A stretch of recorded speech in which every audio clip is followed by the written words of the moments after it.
تو یہ حضور کا جملہ کتنا خوبصورت ہے، اور اگر نہیں ہم اللہ کی تقسیم پہ راضی ہوں گے تو کیا کریں گے؟ حدیث میں آتا ہے جب بچہ شکم مادر میں 120 دن کا ہوتا ہے تو فرشتہ آ کے 4 چیزیں لکھ جاتا ہے، ان میں سے ایک چیز اس کا رزق ہے کہ ساری زندگی میں اس کو کتنا رزق ملے گا۔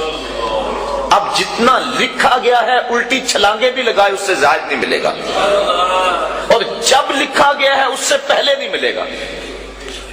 تو پھر اس رزق کے لیے ٹینشن کی ضرورت کیا ہے؟ رزق کے لیے کام کرے، محنت کرے۔ شاید میں نے کسی درس قرآن میں اس حوالے سے بات کی تھی۔ حضرت شیخ سعدی شیرازی فرماتے ہیں کہ ایک شخص جنگل میں گیا، اس نے دیکھا ہے کہ ایک لومڑی ہے جس کے ہاتھ پاؤں ہی نہیں ہے۔ سوچنے لگا مالک اسے رزق کیسے دیتا ہوگا، تو درخت پہ چڑھ کے بیٹھ گیا۔ تھوڑی دیر کے بعد شیر آیا، اس نے شکار کیا اور پس خوردہ چھوڑ کے چلا گیا۔ وہ رینگتی رینگتی آگے بڑھی اور پس خوردہ کھا کے پیٹ بھر لیا۔ اب اس نے کہا کہ جب اس لومڑی کو اللہ عطا فرماتا ہے، میں تو اس کا بندہ ہوں، میں کیوں محنت کروں؟ اس نے محنت چھوڑ دی۔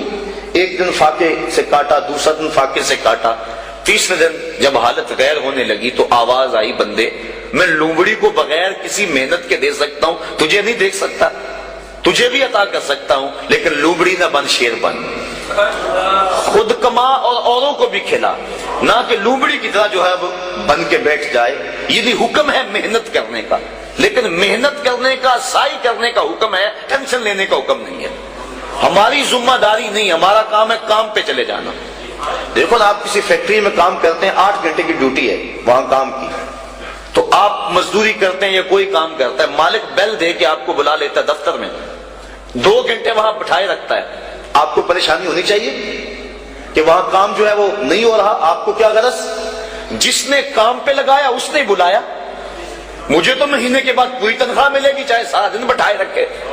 تو ٹینشن نہیں ہوتی کہ 8 گھنٹے میرے پورے ہونے ہیں۔ جس رب نے رزق لکھا ہے وہ کہتا ہے چھوڑ کاروبار، حیا علی الصلاۃ، حیا علی الفلاح، آجا اب میری چوکھٹ پہ آجا، رات پڑ گئی اب سو جا، اب کام نہ کر۔ جس نے لکھا ہے، جس نے کام پہ لگایا ہے، وہ کہتا ہے اب جمعے کی اذان ہو گئی ہے، اب کاروبار وازر البیع، اب چھوڑ دے کاروبار۔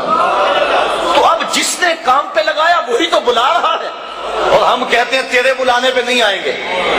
تو مالک بلائے اور بندہ دفتر میں نہ جائے تو وہ فیکٹری سے نکالے گا کہ نہیں؟ یا حالات کشیدہ ہو جائیں گے کہ نہیں؟ ٹینشن بنے گی کہ نہیں؟ تو اگر آسودہ رہنا ہے، فیکٹری میں کام بھی کرنا ہے، تو پھر مالک سے بنا کے رکھنی ہوگی نا۔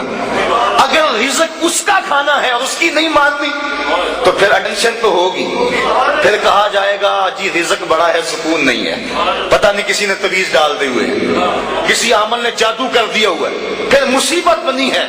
لیکن اگر اس کی مان لیں، جب کہتا ہے کام پہ جاؤ کام پہ چلے جاؤ، اور جب کہتا ہے مسجد میں آ جاؤ مسجد پہ آ جاؤ، اور جب کہتا ہے اب سو جاؤ اس وقت سو جاؤ، کہتا ہے اب تہجد ہوگی اٹھ کے مصلی بچھا لو، مصلی بچھا لو، جو کہتا جائے کرتے رہو، تمہیں ٹینشن نہیں ہوگی، زندگی کی بہار نصیب ہو جائے۔ حضور نے ارشاد فرمایا اللہ کی تقسیم پہ راضی ہو جاؤ، اللہ کی تقسیم پہ راضی ہو جاؤ، تم غنی بن جاؤ گے، تم گداگر نہیں رہو گے، تم گداگر نہیں رہو گے، غنی بن جاؤ گے، کروڑ پتی ہو کر بھی کمینے نہیں ہوگے، تمہاری جیب میں کچھ بھی نہیں ہوگا لیکن غنا کی سلطنت کے بادشاہ ہوگے۔ اس کی تقسیم پہ راضی ہو جاؤ۔